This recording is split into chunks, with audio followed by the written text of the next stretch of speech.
Me podcast with Phil Zito, episode 441.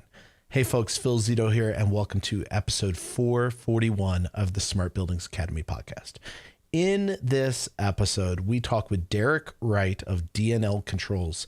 So Derek has been a client of ours for a while, and why we're bringing him on this episode, you'll immediately recognize it. He has a really interesting way of identifying talent, interviewing talent, hiring talent, and then onboarding and upscaling talent throughout his two organizations.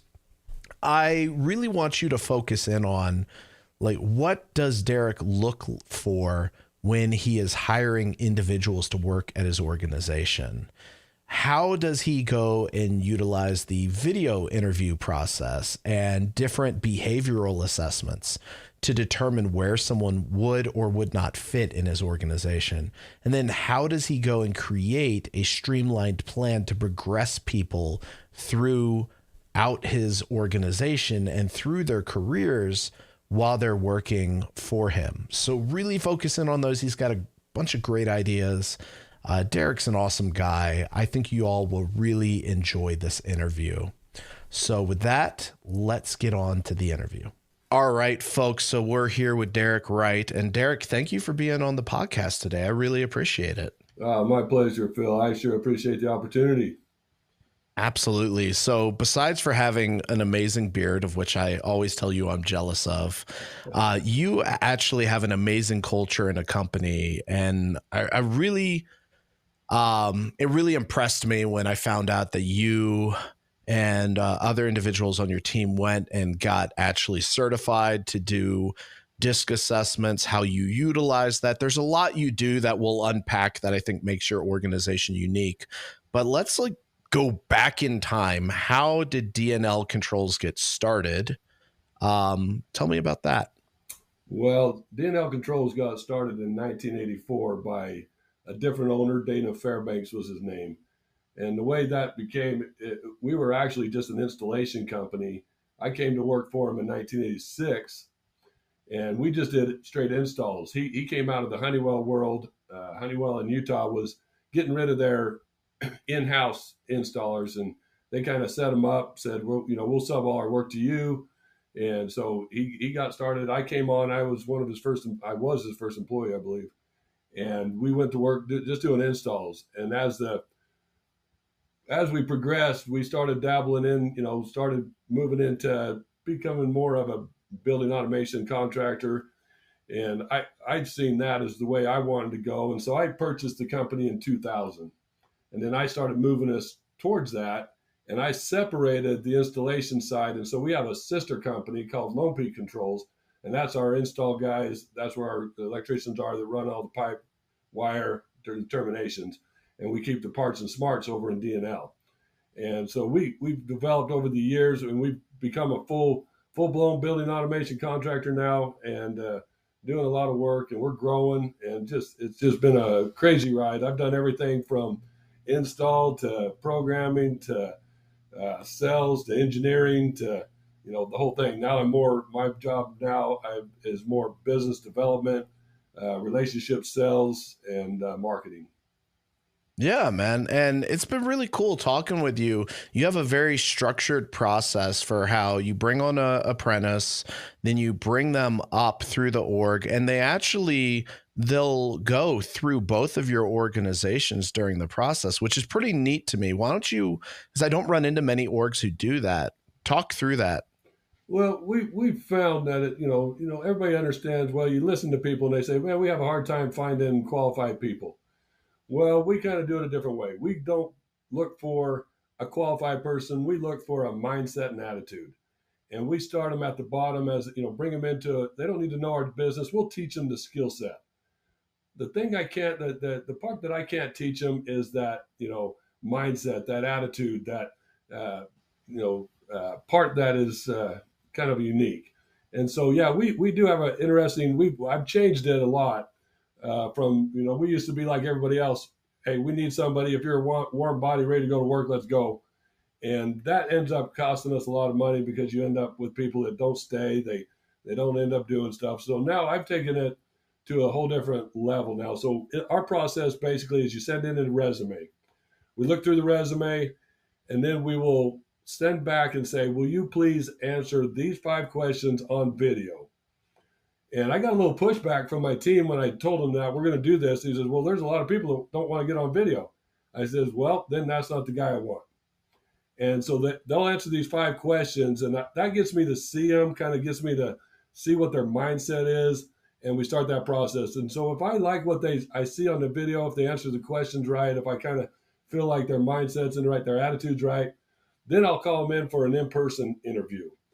And I've got a set of questions I go through and ask them, and it's a lot about who they are, how they think, what their attitude is. And then at the end of that, I have them do 2 assessments. I have them take the DISC assessment, and I have them take the 6 Working Genius assessment. And between these 2 assessments, it's the first one, the DISC is going to tell me, are they the right personality type for this position I'm looking for? Does that fit? Because I don't want to waste their time. I don't want to waste my time. If they're not the right person for this type of position, that their personality is better suited for something else, I'll let them know that. And I'll say, I appreciate you coming in and your willingness to be interviewed, but honestly, who you are based on this assessment isn't the right fit for what we do. So I'll do that. And then the 6 Working Geniuses. So the DISC gives me their personality, says, okay, you're the right fit for this position. Now the 6 Working Geniuses help me look at where do I want to take them that makes them happy. So you have the right mindset, and now puts them in the genius of what makes them excited to get out of bed. And so once we get past that process, okay, that's all a good fit, then I'll have them come in and do a ride along. And I take them, put them in the truck, and we drive out the jobs. We walk through them. We see the atmosphere. Because the thing that used to drive me crazy, when somebody would quit, I'd ask them, okay, what's going on? Why are you quitting? And they would tell me more times than not, they'd say, well, it's just not what I thought it was. I'm like, man, what did you think it was? So I try to eliminate all that process so they can see the atmosphere, they see the what it is. And actually, I'll even have them get up and climb up a ladder and pull a wire, do a little something, talk to the team members. And so by the end of this, I feel like I've got a good capture of who they are, how they think, what their attitude is. And if that all fits, at that point, we'll make them an offer and try to bring them on. And that's been working out pretty good. It's not perfect, but it really eliminates a lot of those fly-by-nights and, really don't, because our culture is, we want you to grow as an individual. My job as a leader is to help these people not just pay their bills, but, it's not about paying your bills to me. It's about, are you willing to come on and make an influence? Are you willing to go to work to make a difference? And realize that, every position in our company is important. What we do is important. We're changing lives of the facility people. We're trying to help them quit being a slave to their facility. And that's our job, and that's, what we do. And so really trying to bring a unique experience to our customers. And so that's kind of the process.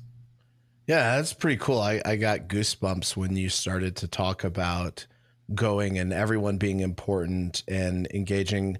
I was talking to an individual the other day, and he was telling me just how in his organization that they just have to accept sometimes that there's people who are mediocre. But I challenge that thinking. I'm like, how much is someone like that costing? And you've got a pretty good dial on the people side of things. So how do you suss out, someone's got through the program, but something is just going on?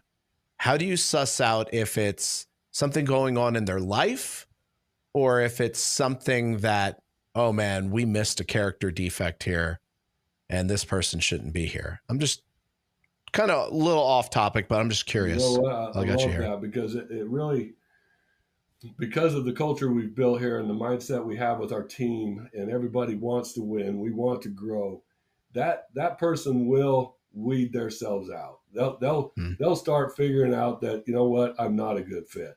And I respect that, because it doesn't mean they're not good people. It just means, you know what, maybe this isn't the right fit for you. Maybe we're not the right place for you to grow and be great, you know. And so we respect that. And we, you know, I what I do is I bring my guys in every 6 months, Mm. and we have them set two goals.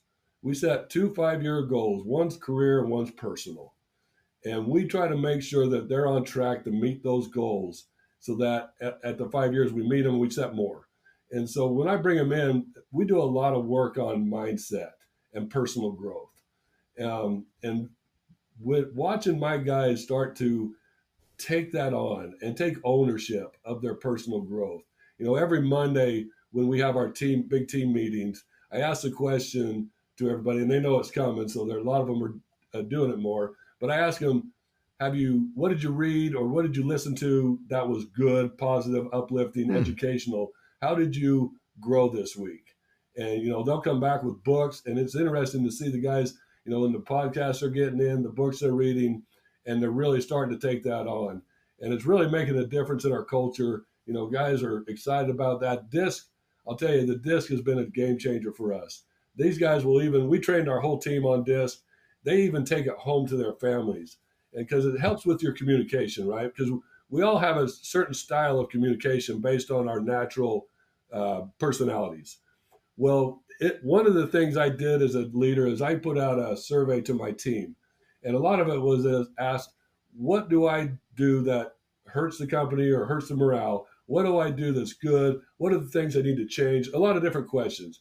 And the big one for a lot of guys that says my communication needs to be better. So I've grown, you know, I've taken that to heart, and learning the DISC helps me learn who they are and what their personal type is and how they need to be communicated to.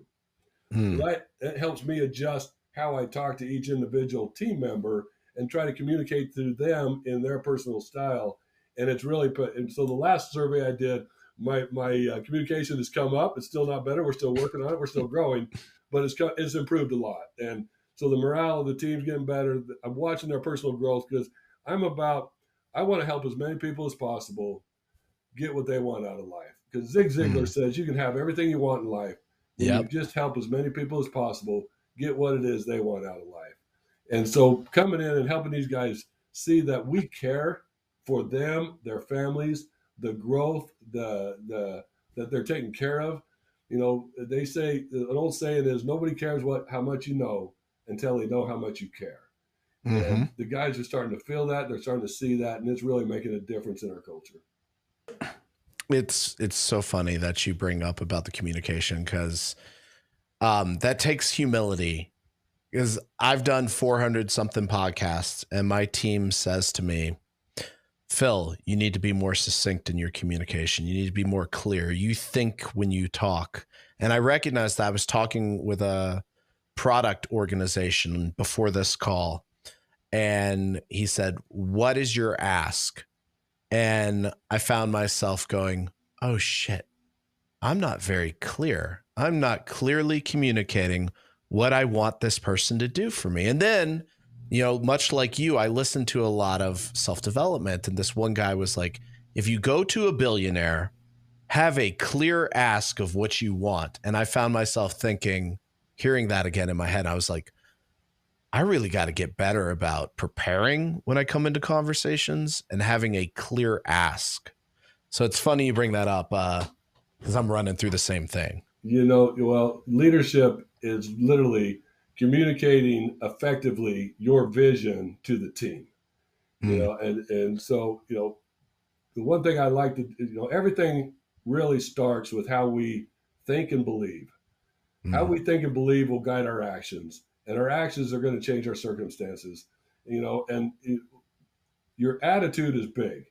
Well, attitude comes from your belief system, right? And Mm-hmm. when you change your attitude, it'll actually increase your altitude, and so and which actually in turn changes your output.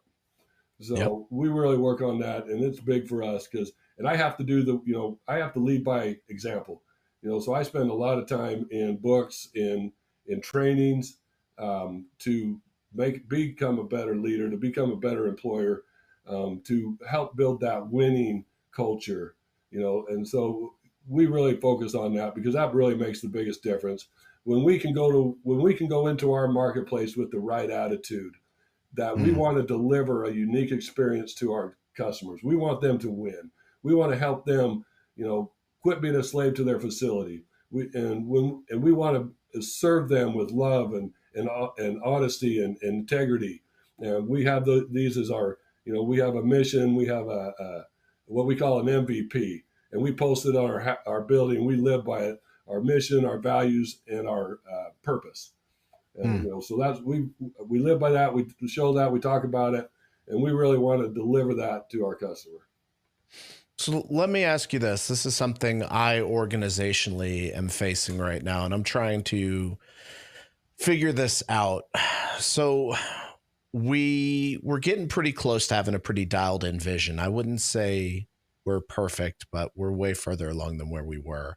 Where I don't want to say fearful, but I have appropriate concern is as our team grows and we have managers of managers, it's very easy when I can touch everyone on a daily basis to be like, okay, something's not clicking here. Culture's going awry.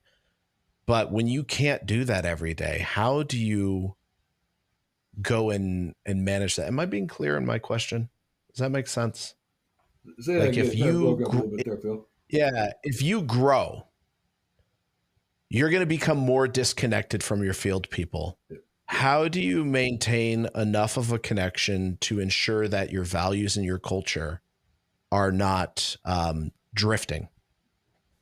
Great question. That is a good question because, I deal directly more with the leadership of the team now, and they're more directly involved with the lower guys, the install guys, the guys out in the field. But what we did is we changed our culture from we don't manage anymore. We took away the management part. We're coaching. We're coaching inside of our own organization. So that because managing, all you're doing is trying to control what you have. Coaching is helping your team be better, and I want them to surpass me and be greater and better than I am. And I teach that to my leadership team to bring down to our small team. And I have a company-wide meeting once a week, Monday morning, to get the team started. And I always bring them something, a little nugget to help self-improvement. And then I have individual one-on-ones with every team member every 6 months. And so it'll take me about 2-3 weeks to go through that. Each person, I sit down one-on-one and I talk to them, see how things are going, how they're feeling, how can I help them be better at their job? How can I, and with your help, Phil, and the SBA, we're developing that roadmap from entrance to wherever the possibilities are in the company, and they can take ownership in it so that we can help them along the way. Partnering with you guys to help develop our team is critical. It's huge for us because, like I say, we can teach skill set, and partnering with you helps build that, and letting them see the road that says, here's where I am, there's where I want to go, here's the process, and giving them ownership of it has been tremendously helping. Know that we're with them along this journey. We'll get you there as fast as you want to grow, but I can't do the work for them, right? We can give them all the opportunities, we can give them all the trainings, we can give them all the tools, but unless they're willing to put in the work on their end to grow their mind, to grow their skill set, and that's the hard part, So that's how I try to stay in touch with them, once a week, touching them, and then every 6 months, that one-on-one interview where we sit down and get real personal. That helps me stay in touch with them. Yeah. So you speak about growth a lot, and that's one of the things I appreciate about you is a growth mindset. What is the biggest challenge you're facing right now as you grow, and how are you overcoming that? Well, it's just like everybody else. The biggest challenge as you grow is getting the team on board. And how I'm overcoming it is partnering with you, Phil, to be honest. Having that road set, helping them see that we do care. We want them to grow as individuals. Life is not about work. Work is what we do to pay for our life, and we want them to grow personally as individuals, as people. And so we ask them a lot to say, hey, spend time improving yourself, because the key to success is not to chase success. When you chase success, it's going to run from you. The key to success is to become a person of value. And so we really want to bring more value to our customers, and we encourage our team members to grow in value, because that's what the world pays you for. Honestly, they don't pay you for your product; they pay you for the value you bring. And so that's how we go to work. We want to go to work with the love to our customers, love of what we do, and bring more value. And so that's what we want to teach our team members is grow in value as a person, and that's how success is going to come. Yeah, it's interesting that you kind of honed in on that, because a couple hundred podcasts ago, I did a podcast on how to really succeed in this industry. And that's one of the things I hit on was, if you're a technician, you have 2,080 hours on average that are billable a year. And what can you do to make it to where your employer can either you're more efficient, so they get more billable labor out of you, or you're doing higher skill things. If you think from that mindset, you'll never be unemployed. Amen. Because you will be providing value. Absolutely, 100%. And that's one thing I tell my team is, look, I'm going to teach you how to do what I do. Because if you decide it's better for my family to go somewhere else, I want you to be able to get that job, get that pay to support your family, because we care about them. To me, it's not about them working for me the rest of their lives. If they want to, great. I'll make sure that they have a great career. They have a great living for their family. But the point is, are we improving them as technicians, as people, so that they can go anywhere and have a good living to support their family and be that good person, be that good husband, that good dad, that good community member? Are we teaching them that? Are we leading them in the right way? To me, it's like, look, we want to go to work. We want to go into our market to be an influence, to do things the right way. It's all about, to me, it's all about expansion. Life is about expansion. And we are put on this earth to expand the kingdom of God onto this earth. And he says to us, he says, look, there's two things I need you to do. Seek the kingdom first, line up with his laws, his righteousness, and I'm going to take care of all your needs. So don't go to work to pay for your bills. Go to work to be an influence in your community, in your marketplace, to your team members, and success will come. God will provide, and we can live that kingdom life when we do that. It is interesting how that works. I was talking to my wife last night. She's starting her own coaching business to help women who are they're like mid-stage career, and they're really trying to get past limiting beliefs. And so she's establishing a coaching business and a program to coach women through that. And we were just talking about how I started our business, and how it just is like, when you're trying to do right by others and you're coming from the right mindset, things just kind of fall in your way. It's interesting. They kind of fall in your path and in your favor. And challenges do as well. That's one of the most misunderstood aspects of our faith, is that you're actually supposed to expect more challenges as a believer than less. People don't realize that. But I will say it's interesting how life comes together when you need it to. Here's the thing. It's not by accident. Look, when you, for me, the day I put God first and brought him to the front lines of my business, that's the day when things started to change. He doesn't say, he flat tells us, you're going to go through trials and tribulations. But just like Daniel in the lion's den, you might not avoid the lion's den, but he's going to be in there with you and get you through the lion's den. And that's what he does with us. When we have issues and problems with our business, I look at him as excitement. because we're going to Mm. learn from these things. We're going to make changes from these problems, from these failures. The road to success doesn't lie on the back of success. The road to Mm. success lies on the back of failures. You got to be Yeah. excited about failing, because when we fail, we grow. Mhm. So and that's what we look at. And we don't, hey, with our team members, they have issues, and I try to teach them, look, guys, you're going to have problems. In fact, one of the best things I ever heard was a math professor at the University of Utah. My daughter was in his class, and I don't Mm. remember exactly which math it was, trigonometry, high-end algebra. I don't know. One of the ones that you're never going to use in life, right? And one of the kids actually told the professor, he says, hey, why do we have to do this? We're never going to use this in life. And the professor said one of the best things I ever heard. He says, you know what? You're right. You probably will never use this math in life again, but you know what you got in life? Problems. And knowing that you can work your way through a problem is going to benefit you the rest of your life. And I Mm. love that. And I teach my guys that all the time. Just knowing that you got to change your mindset from saying, can I, to how can I?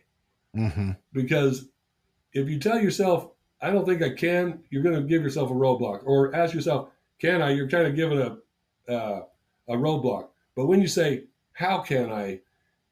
You're telling yourself, we can do this. We just got to Mm. figure out the way to do it. Yeah.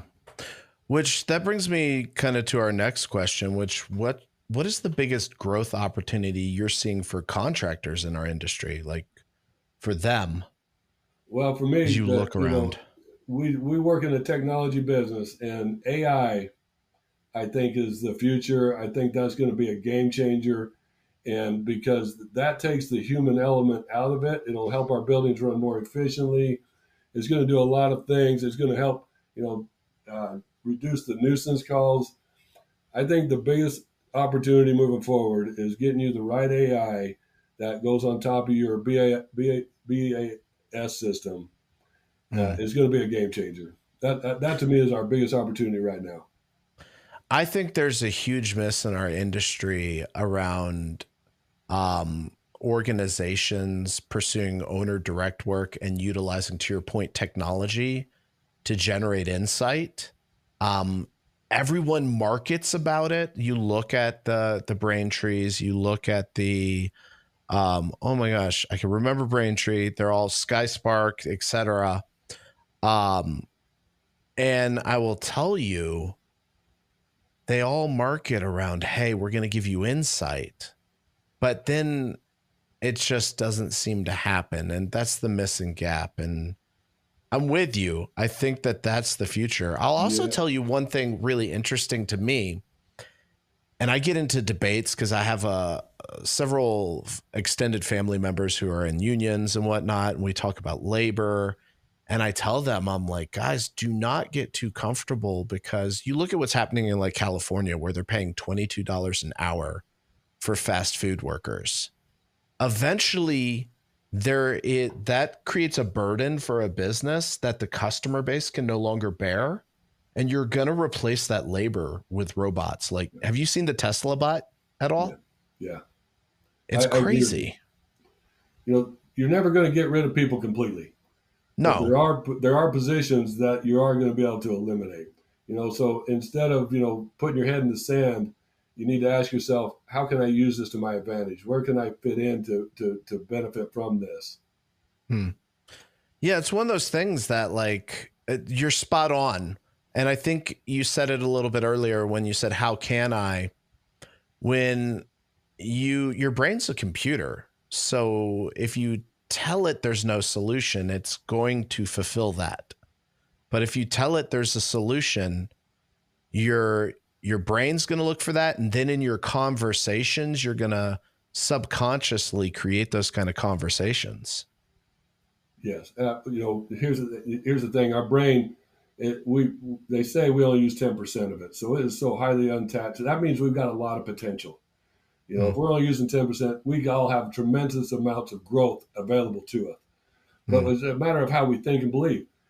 Our founding fathers, without, he thought he was doing the right thing, but one of the greatest things he said was one of the worst things he said when he says, we have the inevitable right to the right of, um, geez, now my mind just What, went the blank. pursuit of happiness? Yes, yeah. So, when he says the pursuit of happiness, that means it's not attainable.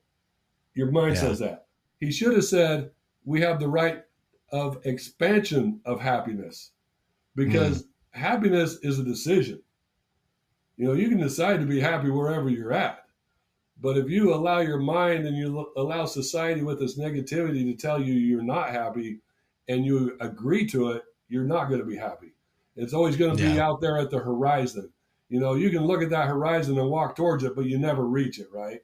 And so we want to make sure that we can grab and live in the happiness, the joy that is available to us. We just have to believe it and lean into that. Yeah. Yeah, I would agree with that. Like, I think of when I have issues in my business, and as a leader, I'm trying to be much more aware of this, but I'll be on our leadership team calls and I'll get frustrated and I'll start complaining. And then I notice everyone else starts complaining. And so I'm like, okay, this is not effective. I need to be able to rise above this and be like, okay, yes, this is not happening. That is a fact. However, how we interpret that fact and what we do about that fact, we have complete control over. Absolutely. It's hard, though, in the moment. Oh, for sure. John Maxwell says everything rises and falls on leadership. So Yeah. how you react as a leader, your team is going to feel it. Your team's going to follow it. So, I am very intentional about how I show up, how I, when they see me address issues and problems, how do I do that? I used to, I'll be honest with you, I used to fly off the handle, freak out, the world's coming to an end, blah, blah, blah. Nowadays, I'm very intentional of taking a pause, understanding, hey, this is just the next thing that's going to help us grow. I don't look at them as problems. I look at them as opportunities. Yeah. And honestly, I get excited about having those opportunities because I know we're going to grow from it and we're going to be better because of it. Yeah. I mean, I talk with Rachel quite often. For those of you who don't know, Rachel's my wife. She's co-owner of SBA. I talk to her and I'll be like, freaking A, if I had just known this. And she's like, well, that's part of the process. You can't beat yourself up. Like, if you hadn't gone, like, if we could just do a matrix and download everything into our brains, I don't think we would have an appreciation for the struggle that we had to go through to learn that. Agreed. We're supposed to struggle. It says, when we go through trials and tribulation, it increases our endurance. We're here to grow. We're here to become who we were created to be. We were all created, and that's the thing. People don't understand. Everybody is created to be a leader, and that messes with people's minds because they say, "Well, if everybody's a leader, who's going to follow?" And one of my mentors, Dr. Miles Monroe, who's no longer with us, but he had a great illustration of this. He has a picture of a car in all of its pieces. He says, there's your car. It's 40,000 pieces. You have to ask yourselves, what's the most important part of all those pieces? Mm-hmm. And he'll go through the process and he says, well, most people will say, well, the battery is because it's got all the power. Everybody wants power. Well, the battery's great, but if it doesn't have the $10 spark plug, it's useless. So the point is every piece of that car is important. In fact, there's a $4 wire that goes from the battery to the generator that will disallow that $80,000 car to work. So $4 can stop that $80,000 car from working. The point is, everybody is a leader in their position of function, their area of function. So whatever you're created to do, you're supposed to be the leader of it. You're supposed to be the authority of it, and you're supposed to share it. We're supposed to share our gifts with the world because we have a purpose here to make this place a better place. And we're supposed to love on people, and that's the most important part. I'm here to help people grow. I'm not here to keep them down. I want to see them surpass me. I want to see them become better than me. And, and I'm trying to teach my guys, that's the mindset you want to go in with, you know, to love on people, help people grow, and make this place a better place. And that's, to me, it's not about, God says, hey, whatever you decide to do with your hands, do it as though you're doing it for God, because ultimately you are, and so when we show up with love and integrity and honesty and we deliver a unique experience, a kingdom experience to our customers, the bottom line is going to take care of itself. People are going to want us back because we deliver that experience. That's what sells, and that's what makes the difference. Yeah, absolutely. I mean, this probably doesn't win me any friends, but what I tell folks is all the products are basically all the same. I mean, some of them have a different UI. Some of them are a little easier to do ABC thing with. But at the end of the day, it's the people who sell it, the people who install it. And I always tell owners when they're like, hey, Phil, because I get this email quite a bit. Hey, Phil, what should I buy? You're agnostic. You don't have a product you rep, Phil. Who should I put in? And I say, interview the sales team, interview the install team, interview the service team, because you're buying a relationship, not a product. Amen. Everything in life is relationship, in career and personal. It's all about relationship. You're not, your product that you sell, your is not what they buy. Your actual product is your people. It's how you show up. It's how you deliver. How do you take care of them at the end? Does it come in on time? Does it come in under budget? Does it work? Are you there? Do you answer the phone? Do you show up when they call? Are you trying to be preemptive on issues and stuff? I mean, honestly, it is. I tell my team, look, we don't compete against anybody. They can compete against us if they want to. We're going to compete on being better tomorrow. We're going to compete against ourselves. We're going to compete against the person in the mirror. Are we showing up for our customer better than we did yesterday? That's what we're going to compete against. It's interesting you say that, because, I'm in my 40s now, and, I was pretty athletic when I was younger, and I've gotten out of shape, and I sit there and I'm like, and this really shows up like when I do workouts, because there's that still like that athlete brain in there that's like, oh, do this. But then I find myself like, I'm never going to be, a marathon runner. I'm never going to be the world's best power lifter. And I've really had to make that mental shift in my head. And like, I'm never going to be Elon Musk. I'm not going to be the world's richest person. I don't think I want that, but I have to sit there and say, because I'll get stuck in this mindset of, well, if I can't be the best, why am I doing this? And I have to go and say, well, am I being better than I was yesterday? Am I challenging myself? It's a mental shift that I can't say I'm 100% on yet, but Well, one thing you can be the best Phil Zito there is. And that's what I tell everybody. We're all unique, and we're all have different tools. We all have different gifts. We all have different seeds of greatness. So just be the best you that you can possibly be, and that'll translate to the end, to your family, to your customer, to your team, and show up with love with them. You love them, you care for them, that you want them to have a great day, to have a great life. That to me is the biggest difference. Everybody goes to work with their product and their different things, but honestly, the whole point of this all is: are you showing up with love? Are you trying to love your customer, love your suppliers, love your team? Is everybody winning? I want everybody on that rail to win. I want our suppliers to win. I want our customers to win. I want our team to win. And one of the things I really like, Tommy Mello, he's a guy I really look up to. He's built a $200 million garage door business.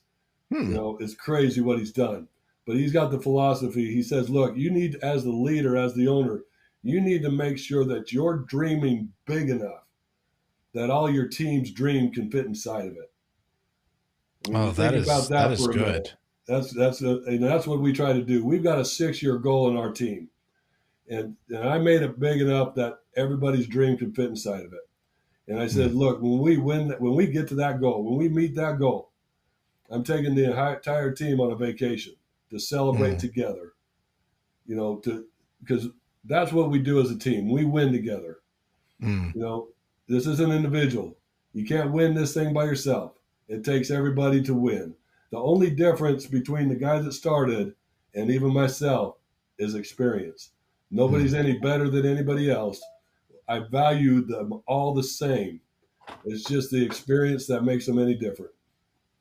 Yeah, I mean, if you really think about it, I mean, I know our society will go and say that certain people have advantages, and I don't deny that. Like, yeah, if you come from a millionaire family, in some ways you have a financial advantage. In other ways, you have a disadvantage of not having to potentially suffer in some cases.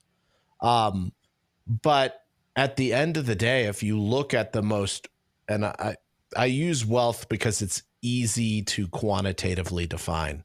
If you look at the wealthiest people in the world, they just made different decisions than you and I. Maybe they had different advantages in the beginning. I don't dispute that, but they still had to make the decisions along the way. And that's what I try to think about on a daily basis is what decisions am I making, and I don't have this figured out, that are getting me towards the personal and the business goals I want. The words that God told us, he says, the rich and the poor, they have one thing in common. God made them both. Yeah. The difference is how they saw. How do you see? What are you telling yourself? That's why I say, our mind is the most important, precious thing we have. You need to protect it. We should take an audit of ourselves. What are we allowing into it? What are we watching? What are we listening to? What are we reading? And if it's not a positive, uplifting, educational, whatever, if it's any type of negative, you should be getting rid of it. We should be shutting off the social media because the social media is the worst thing out there. It wants to tell you that you're not big enough, not fast enough, not pretty enough. All that garbage is all lies because if one person can do it, another person can do it. And so there's nothing that holds you back other than what you tell yourself, because God created you to be a success. He created you to be a leader. He created you to be a ruler. He said, have dominion over this earth, not over people, but over this earth. Have dominion. That's what he gave us, a business plan right out the gate. He wants us to be in business. That's what we're supposed to do. And he says, I will make your plan successful when you dedicate them to me. He says, not only will I'll show you the steps, I'll make them straight, and I'll put light on them. But we have to do what's required. And what is required is, are we seeking the kingdom? Are we lining up with the laws of what it is? He is the biggest, the best manufacturer in the world. And we are his prized product. The way we know that is because just like any manufacturer, when they're proud of their product, what do they put on it? Their image. Yeah. And he says, we're going to make man, and we're going to put our image on it, and we're going to make them just like us. So we have the ability. He says, in fact, the word says, God says, I give you the ability to gain wealth. What we have to do is what is required. That's why it says the truth he says, I am the way, the truth, and the life. And if you read that the right way, it says, I am the way that's going to lead to the truth that'll set you free to live the life I created you to live, which is a kingdom life, which is a life of health, of happiness, of joy, and wealth. He doesn't want us to be in scarcity. That's a mindset. Our mindset is what holds us back from the success that we created to have. Yeah, I would agree. Whenever I look at kind of big pivots in my business or big pivots in my personal life, it really was an internal choice. I mean, choosing to leave a corporate job to start a training business, using online training when everyone else in the world was doing in-person training. I mean, it was kind of crazy. So, but it's those decisions that you have to make. Another big thing is partnerships. So I know you're really big on that. How do you establish partnerships? How do you establish relationships, and how do they impact your business? Oh, that's a great question. You got to go into every situation of having the servanthood mindset. How Mm, can I serve you to help you become better? When I look at the partnerships that we have with different products and different manufacturers, even honestly, I even have partnerships with other uh, building automation contractors across the country where we mhm, share intelligence and stuff like that. Because let's be honest, if I can help you to become better, he's actually going to be more willing to help me. And so mhm, I really try to serve my customers, my manufacturers, my team.